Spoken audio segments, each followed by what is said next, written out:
Hi hello నమస్తే welcome to our channel. నేను మీ చార్మి. అప్పుడు ఎప్పుడో ఐ గెస్ అది ఏ సిచ్యువేషనో నాకు గుర్తులేదు, బట్ ఒకనొక టైంలో ఆయనకి దెబ్బ తాకినుండే ఒక ఆయన వచ్చి ఇక్కడ కన్నుకి దెబ్బ తాకింది అన్నప్పుడు తర్వాత మండదా చెల్లి మండదా అక్క అంటూ ఎటకారంగా మాట్లాడు. నిజానికి అది చూసిన వాళ్ళందరూ కూడా నిజంగా ఎటకారమే అనిపించింది. దాని తర్వాత ఇంకా మేబీ ఇంతే మాట్లాడతారేమో అని అందరూ కూడా ఊరుకున్నారు. ఇక దీనికి సంబంధించి రీసెంట్ గా ఆయన అటు మాజీ సురేష్ కి సంబంధించి ఆయన ఇటు జైలు దగ్గర కలవడానికి వెళ్ళిన తర్వాత బయట ప్రెస్ మీట్ పెట్టాడు. అక్కడ వరకు మన అందరికీ తెలుసు.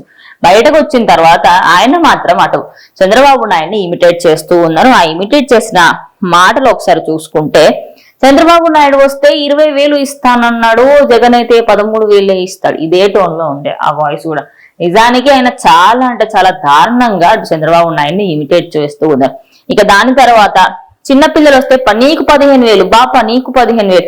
ఇంకా ఆయన్నే కాకుండా వెనకాల ఉన్న వాళ్ళు కూడా మద అంటే వాళ్ళని ఇక ముందుకు పిలుచుకుంటూ, అంటే ఒక విధంగా వైఎస్ జగన్మోహన్ రెడ్డి ఒకనొక టైంలో మాజీ సీఎం, అంటే ఒకనొక టైంలో ఆయన సీఎం, ఇప్పుడు మాజీ అయ్యారు కానీ ఒకనొక టైంలో సీఎం హోదాలో కూర్చున్నాయన. మరి అలాంటిది ఇప్పుడు ఒక 74 ఏళ్ల సీఎం ని అలా కించపరచడం కరెక్ట్ అని మీరు అనుకుంటున్నారా? మీ అభిప్రాయాన్ని ఖచ్చితంగా కామెంట్ అయితే చేయండి. కానీ ఇక్కడ చూసుకుంటే ఇదే కాకుండా 15,000 నీకు 15,000 మీకు అన్నట్టుగా అసలు వేషం కూడా హ్యాండ్ జెస్టర్స్ తో చూపిస్తూ, అదే విధంగా 18,000 ఇస్తాను, చంద్రన్న అయితే 48,000 ఇస్తారు. అయితే ఎవరెవరికైతే పైసలు ఇస్తారని చెప్పారో మరి పైసలు ఎందుకు ఇస్తలేరు ఇంకా అనే విధంగా కూడా చెప్పుకోవచ్చు. ఇంట్లో నుంచి 20 ఏళ్ల యువకుడు బయటకు వస్తే నెలకు 3,000, సంవత్సరానికి 36,000 నిరుద్యోగ వృద్ధి ఇస్తాము అన్నారు. స్టార్ట్ అయ్యి 2-3 నెలలు అయిందంతే. ఆ 2-3 నెలల్లో ఆల్మోస్ట్ 15 రోజుల నుంచి ఆ వరదల్లోనే ఉన్నారు వాళ్ళు. ఎప్పుడు మాట్లాడతారు అసలు?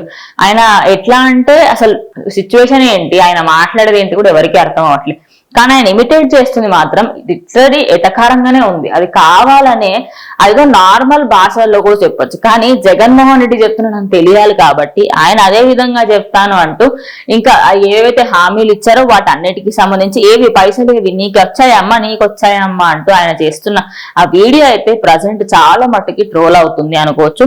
ఇక దీనికి సంబంధించి ఎక్కడ చూసుకున్నా కూడా ఆయన ఏవేవైతే మాట్లాడారో వాటన్నిటికీ సంబంధించి అటు టీడీపీ అనుకోవచ్చు, లేదా కూటమిలో ఉన్న వాళ్ళందరూ కూడా తొందరలోనే దీనిపైన రియాక్ట్ అవుతామంటూ వాళ్ళైతే పేర్కొన్నారు. ఇక ఆల్రెడీ ట్రోలర్స్ కి మాత్రం ఇంకొక మంచి ట్రోలింగ్ విధంగా అయితే దొరికింది అనుకోవచ్చు. సో మరి వెయిట్ చేసి చూడాలి నిజంగా ఆయన ఇలా చేయడానికి గల కారణం ఏమిటి. అది కూడా ఇప్పుడు సీఎం హోదాలో ఉన్న వ్యక్తిని అంత దారుణమైన మాటలు, అదే విధంగా ఏదో ఇమిటేట్ చేయడం కరెక్ట్ కాదని కొంతమంది అభిప్రాయం. మరి మీ అభిప్రాయం ఏంటో కమెంట్ చేయండి.